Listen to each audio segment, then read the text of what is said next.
Former partner called me on a Tuesday morning, and the first thing he said wasn't hello. Is your wife with you right now?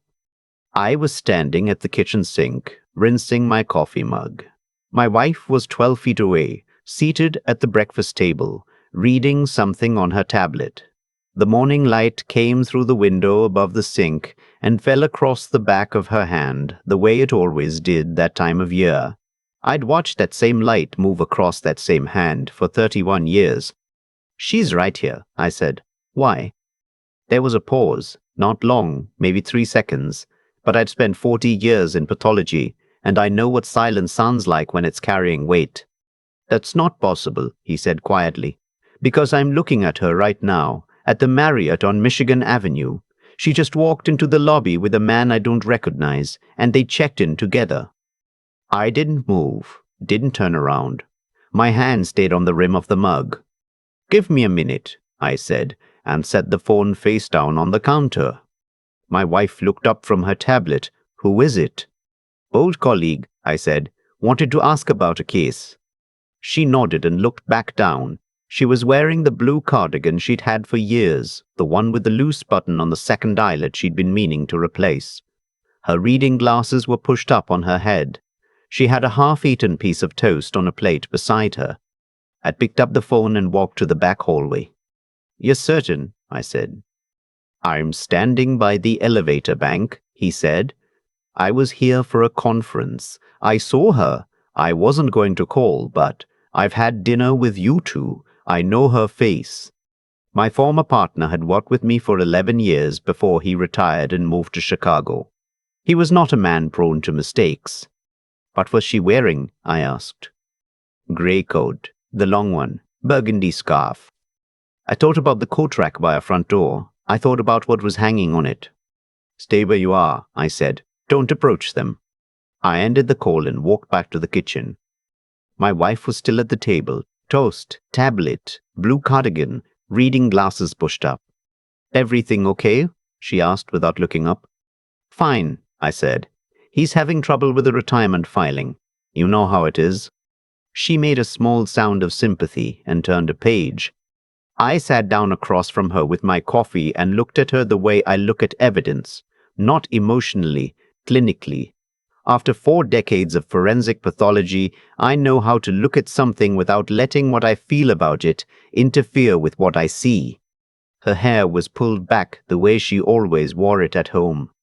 The small scar below her left ear from a cyst removal in her 50s was visible.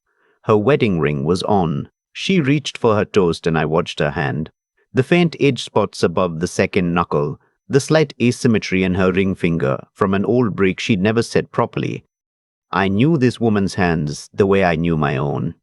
And still, my former partner had just seen my wife walk into the Marriott on Michigan Avenue with another man.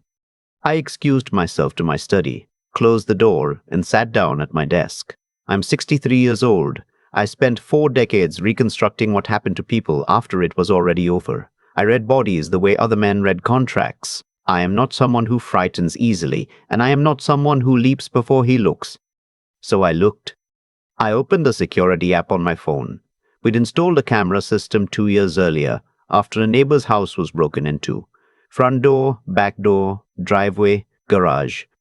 I pulled up the front door archive last 12 hours. At 6:41 a.m., my wife and I left together for our morning walk, returned at 7:18. The rest of the footage showed nothing unusual until I noticed something I would have missed if I hadn't been looking carefully. At 8:52 a.m., 23 minutes before my former partner called, a woman in a grey coat and burgundy scarf walked past our driveway. She came from the direction of the street, not the house. She was walking toward the corner where the rideshare pickup zone is. Same grey coat, same scarf. She didn't come from inside. I enlarged the frame. The angle wasn't ideal, but the build was right, the height was right. The way she held her shoulders, slightly forward, the habit my wife had developed after years of leaning over a desk, was right. I sat very still. In the kitchen, my wife turned another page. I called my son-in-law. He's an attorney, not a criminal defense man. He does estate and trust work, but he has a clear head and he doesn't rattle. He answered on the second ring. I need you to listen to me carefully, I said, and not react until I'm finished. I told him about the call, about the footage, about the coat. Silence on his end. Then, Dad, are you absolutely sure the woman in that footage isn't your wife, leaving for something she didn't mention? She's been at the kitchen table since I walked back in, I said. She hasn't left. Another pause. Then you have two women in the same coat. Yes. That doesn't happen by accident. No, I said, it doesn't. He thought for a moment. Where are you right now? My study. Don't confront her. Don't change your behavior. I need you to check something before we draw any conclusions. Open your joint brokerage account and your IRA portal right now while we're talking. I pulled up the brokerage account. The portfolio looked normal at a glance, but when I filtered by recent activity, I saw it. 3 transfers over the past 6 weeks, each just below the $10,000 federal reporting threshold. They'd gone to an external account I didn't recognize. I'd received no email notifications about them. I checked the email settings. An auto-forward rule had been created 47 days ago, routing all financial institution correspondence to an address I'd never seen. There are transfers, I said quietly. 6 weeks, small amounts, and someone redirected our financial emails. My son-in-law was quiet for a moment. How small? 9,400 each time. 3 of them. Below the CTR threshold, he said immediately. That's deliberate structuring. He paused. This isn't a coincidence, Dad. Someone knows what they're doing. I opened the IRA portal. A pending beneficiary change request, submitted 11 days ago. The new beneficiary name was one I didn't recognize. A man's name. I told my son-in-law. Don't touch it, he said. Don't approve or deny it yet. I need to make some calls. In the meantime, you go back out to that kitchen and you act completely normal. I closed the laptop, sat for a moment in the quiet of my study. The framed diplomas on the wall, the shelf of case binders I'd kept out of habit, the photograph on the corner of my desk, my wife and me at our daughter's wedding 8 years ago, standing in the garden of the venue with the afternoon light going gold behind us. I looked at that photograph for a long time. Then I went back to the kitchen. More coffee? My wife asked when I came in. Please, I said.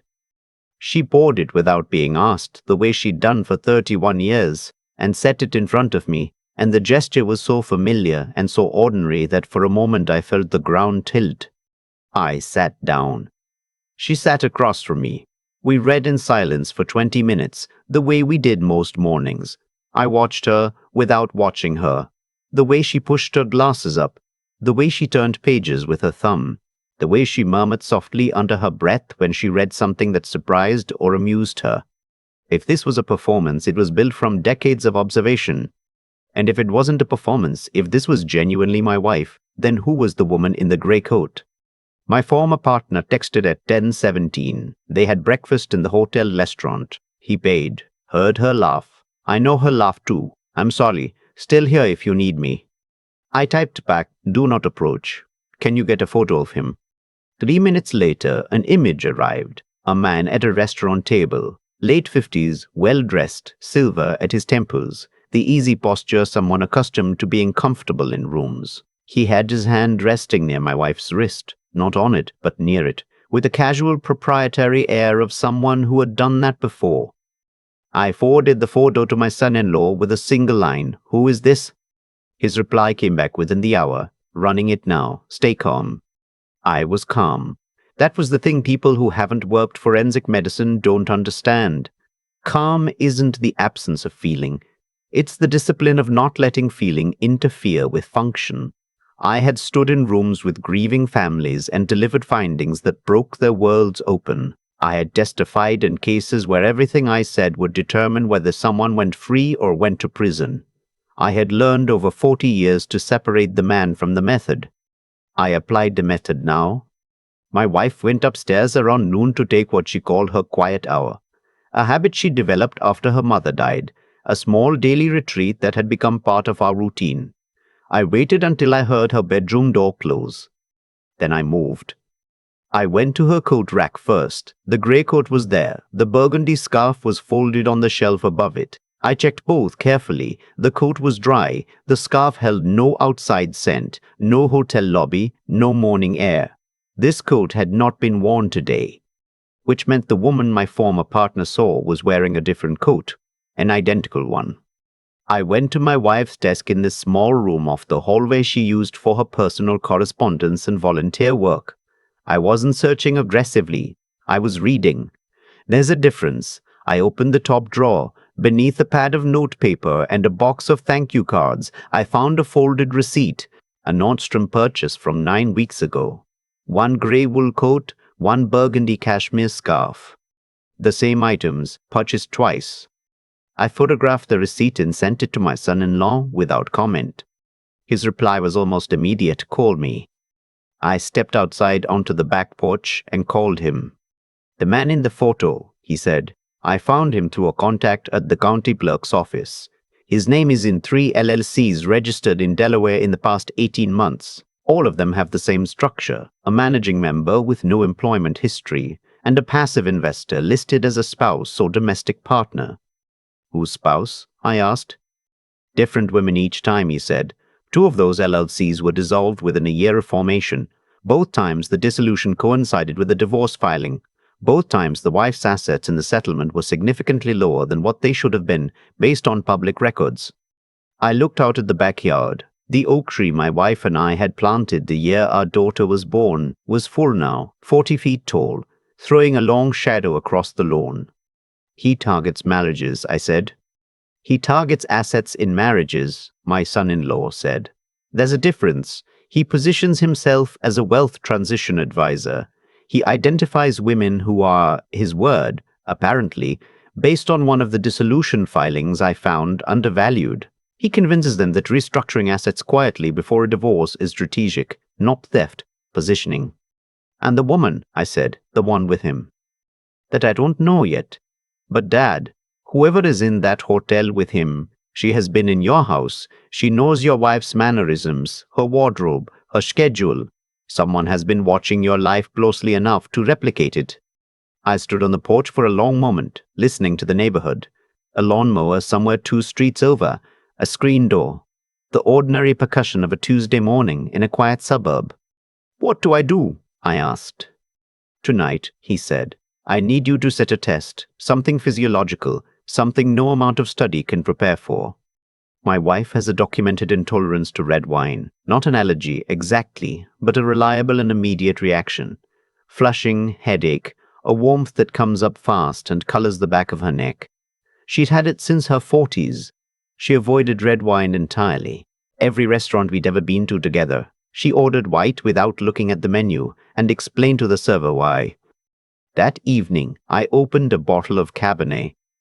She came into the kitchen around 6:30 and stopped when she saw it on the counter. Special occasion? She asked. 31 years next month, I said. Thought we'd have a glass. Something moved across her face, not fear, more like calculation, quickly smoothed. You know I can't do red, she said. You've had it before, I said easily. Last Christmas at your sister's. That was a lie. She had not had red wine at her sister's last Christmas. She'd had sparkling water and made a joke about it. The woman in my kitchen tilted her head slightly. That's true, she said. I suppose 1 glass. I poured it, set it in front of her. She lifted it and drank. Not a sip, a real drink, the easy, unconsidered drink of someone with no reason to hesitate. I watched the back of her neck. Nothing. No color, no flush, no reach for a glass of water. She set the wine down and smiled at me. My son-in-law had said something physiological. I had delivered. And now I had my answer. I excused myself from the kitchen and typed 1 word to my son-in-law, confirmed.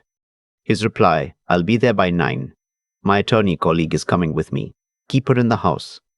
The hours between then and 9 o'clock were the longest of my life. Not because I was frightened exactly, but because the woman across the table from me, the woman who had poured my coffee that morning, who knew to push her glasses up that particular way, who had laughed in the right places and paused in the right places and inhabited the silences between us with 31 years of accumulated precision, was not my wife. And somewhere in a hotel on Michigan Avenue, my actual wife was having dinner with a man who had made a career out of dismantling other people's financial lives.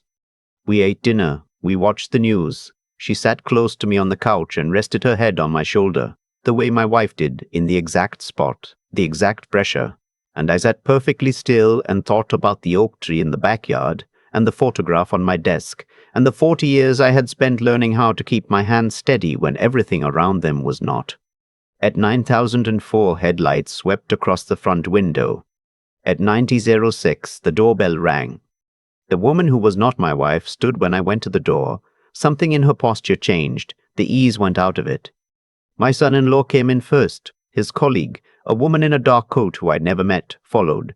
Behind them, 2 men I recognized as local county deputies in plainclothes, quiet and unhurried. "What is this?" the woman said. Her voice was still my wife's voice, but the affect was different now. Something underneath it that hadn't been visible before. "A conversation," my son-in-law said. "Nothing more than that for now."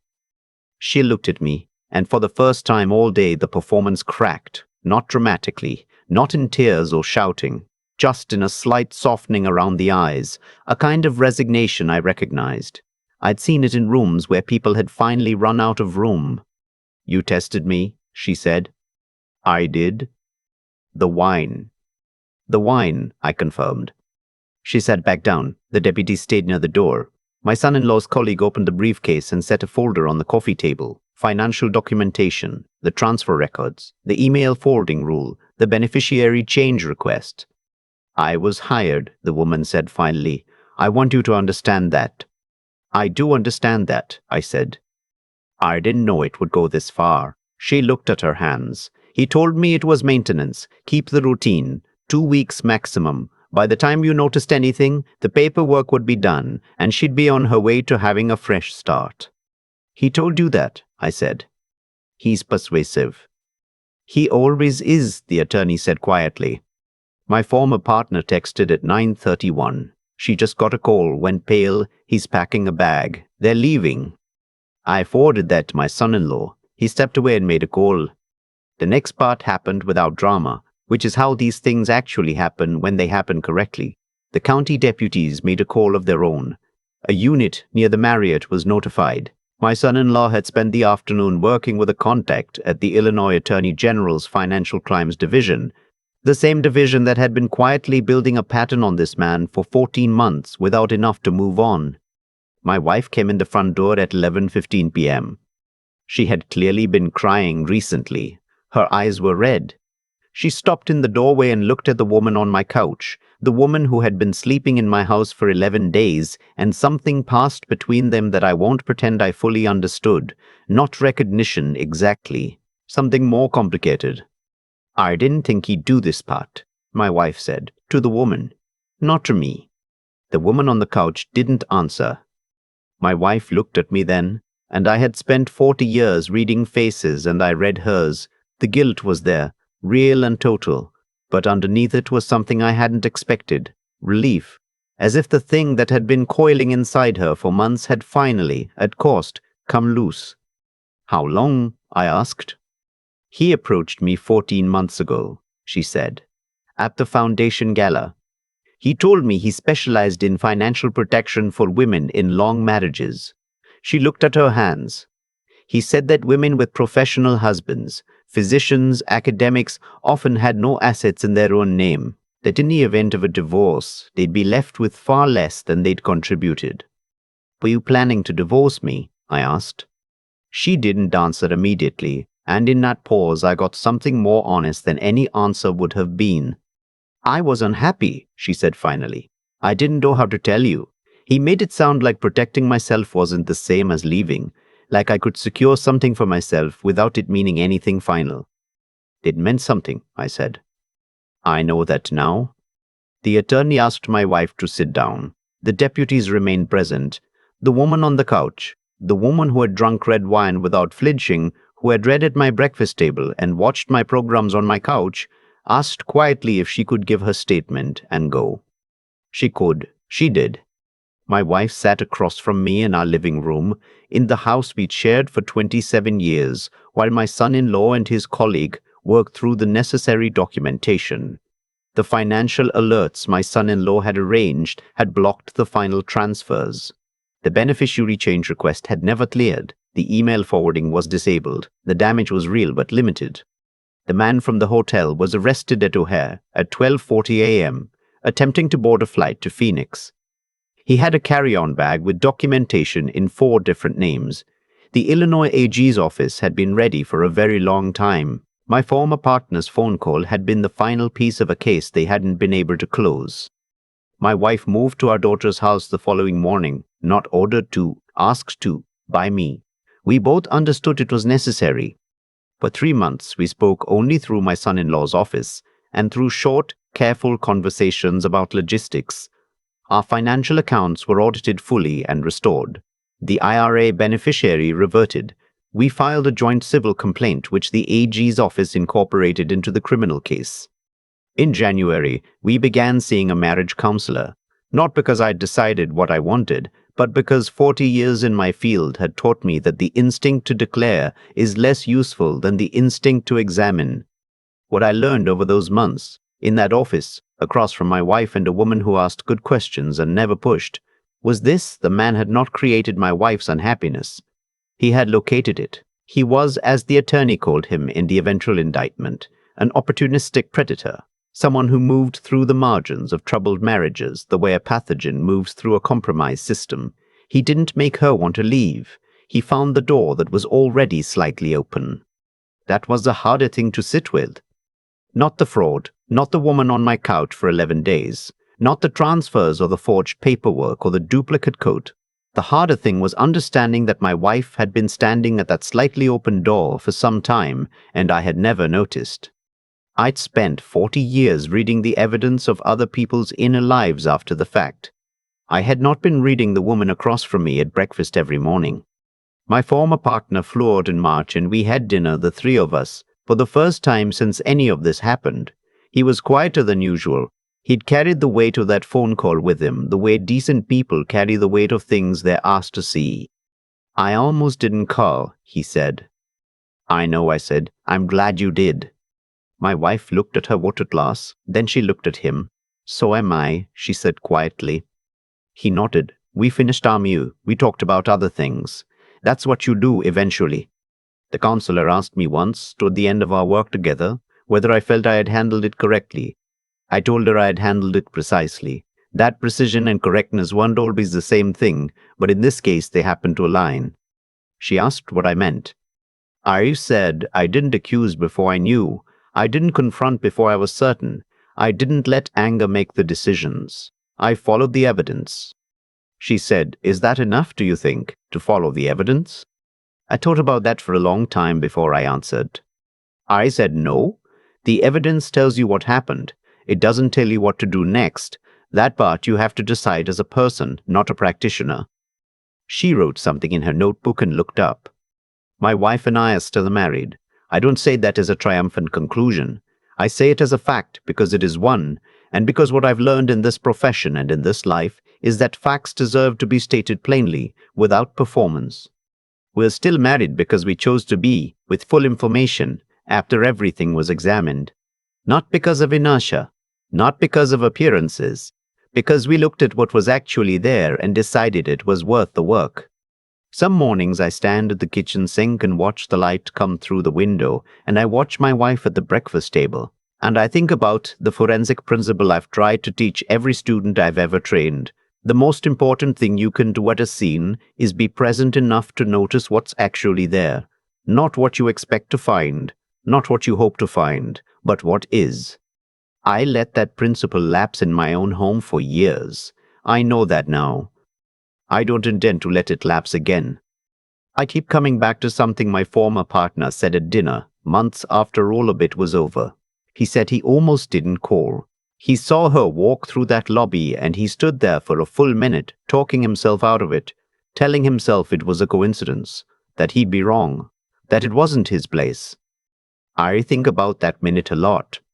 Most of the damage in a life doesn't come from one catastrophic decision. It comes from the accumulated weight of small silences, the thing you didn't say, the number you didn't check, the door you noticed was slightly open and walked past anyway. My wife had been unhappy for a long time. That man hadn't manufactured her unhappiness. He'd simply looked for it, the way any predator looks for the gap in the fence rather than trying to break down the wall. He found in her something real, a genuine feeling of being unseen, financially dependent, quietly diminished, and he handed her a framework that made betrayal feel like self-preservation. That's the part that required the most honesty from me, not the fraud, not the woman who spent 11 days in my house learning how to be my wife. The harder reckoning was understanding that I had given that man something to work with, not through cruelty, through inattention, through the slow, comfortable assumption that because our life looked stable, it was whole. What got us through, what got me through, wasn't anger, and it wasn't clever legal maneuvering, though my son-in-law's clear head saved us from serious financial harm. What carried me was the discipline to stay methodical when everything in me wanted to react, to observe before concluding, to build the case before making the accusation. I'd spent 40 years in a field that demands exactly that, not because it's cold, but because precision is the only real form of respect you can offer to the truth. You don't do truth any favors by rushing toward it with your emotions running ahead of your judgment. And the integrity piece, that's the one that cuts both ways. I had to be honest about my own failures, not just hers. That's the part nobody warns you about when you imagine yourself in a situation like this. You picture yourself as the wronged party, clean and blameless. The reality is almost never that simple. Integrity isn't just what you demand from other people. It's what you are willing to examine in yourself when the evidence points somewhere uncomfortable. My wife rebuilt carefully, so did I. Not because the story demanded a redemptive ending, but because we both looked at what was actually there, not what we feared, not what we hoped, and made a decision based on that. That kind of decision takes something most people underestimate, not just the intelligence to understand what happened, but the steadiness to keep moving forward once you do. The willingness to do the slow, unglamorous work of repair when it would be easier, in some ways, to simply walk away. I don't tell this story to warn anyone. I tell it because I believe most people, if they're honest, already know where the quiet gaps in their own lives are. They know which doors they've been walking past. The question isn't whether you'll eventually be forced to look. The question is whether you'll look before someone else decides the timing for you.